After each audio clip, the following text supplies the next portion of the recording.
Hello, I'm Tracy Robinson, and I will be reading My Daddy, Dr. Martin Luther King Jr. by Martin Luther King Jr. III and illustrated by A.G. Ford. I grew up with a famous father. My name is Martin Luther King Jr. III.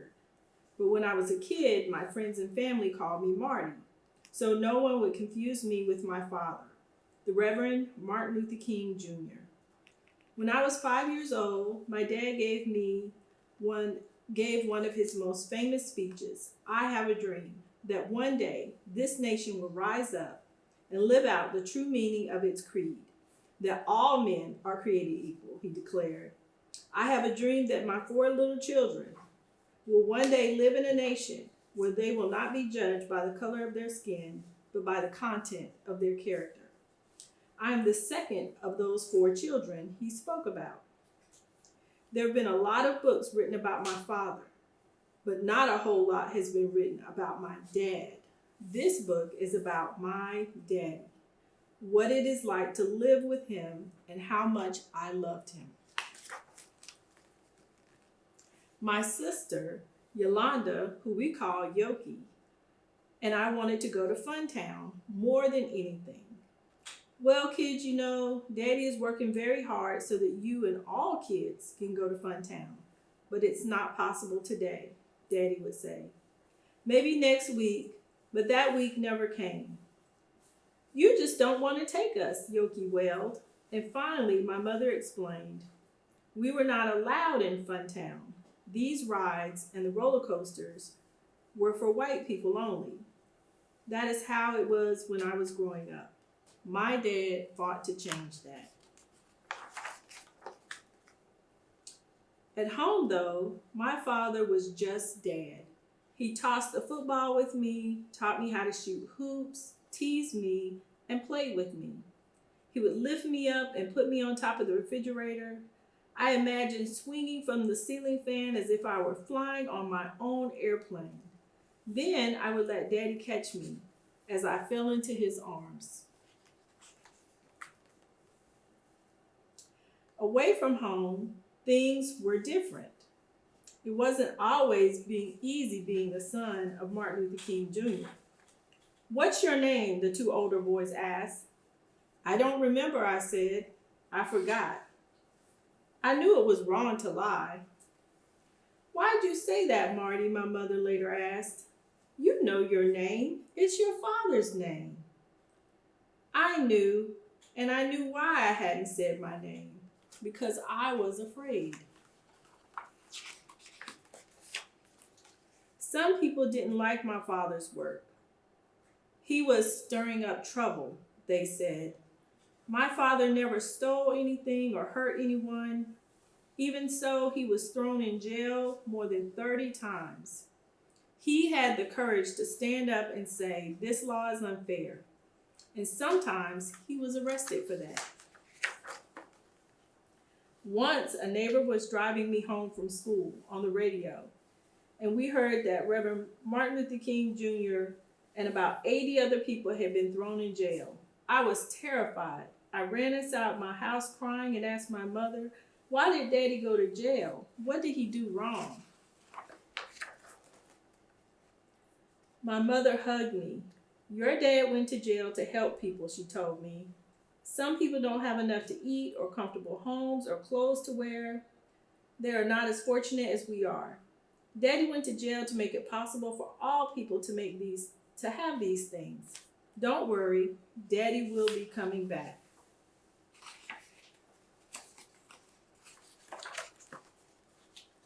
I carried her words close to my heart. A year later, when Daddy was arrested again, Yoki was afraid he wouldn't be back for Christmas. This time, I was the one who consoled her. Don't cry, Yoki. Daddy will come back. He has to help the people. He has already helped some people, but he has to help some more. And when he finishes, he'll be back.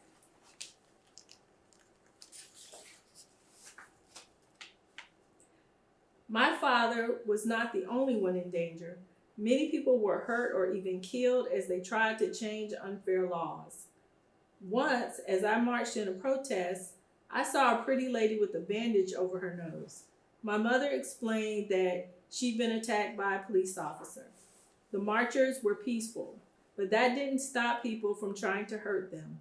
Even police officers sprayed marchers with fire hoses or turned dogs on them.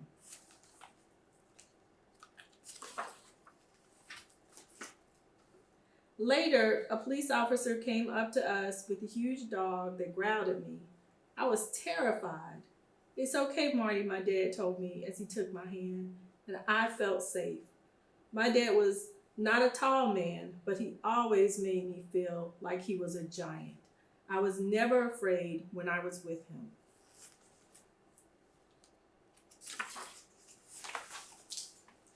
No matter how bad it got, my dad never fought back. We must meet violence with nonviolence. We must meet hate with love, he always said. Nonviolence wasn't just for marchers and protesters, it was for home as well. One Christmas, my brother Dexter and I got guns as presents. Most of the other boys in the neighborhood played with guns, and we wanted to be just like them. But we knew that guns were wrong. They were not toys. They were machines made to hurt and kill. Together, the whole family took the guns outside, made a bonfire, and destroyed them. That night, as my brother and I watched our gifts burn, we believed we were destroying all the hate in the world.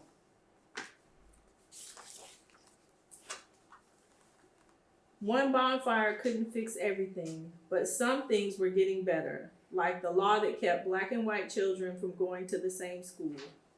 When I was in the 3rd grade, the law was finally changed. My mother told Yoki and me that we'd be going to a new school in September. I didn't want to be the new kid who sat alone. Yoki felt the same way. "We don't want to go," we complained. "We don't want to be the only black kids at the school."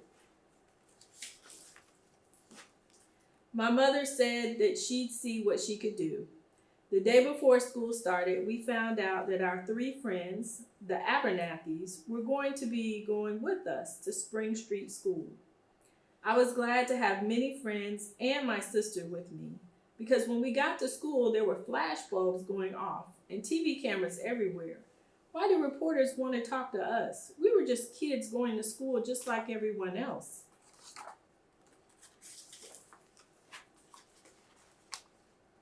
We were each in different classrooms. It was strange to be the only black kid in my class.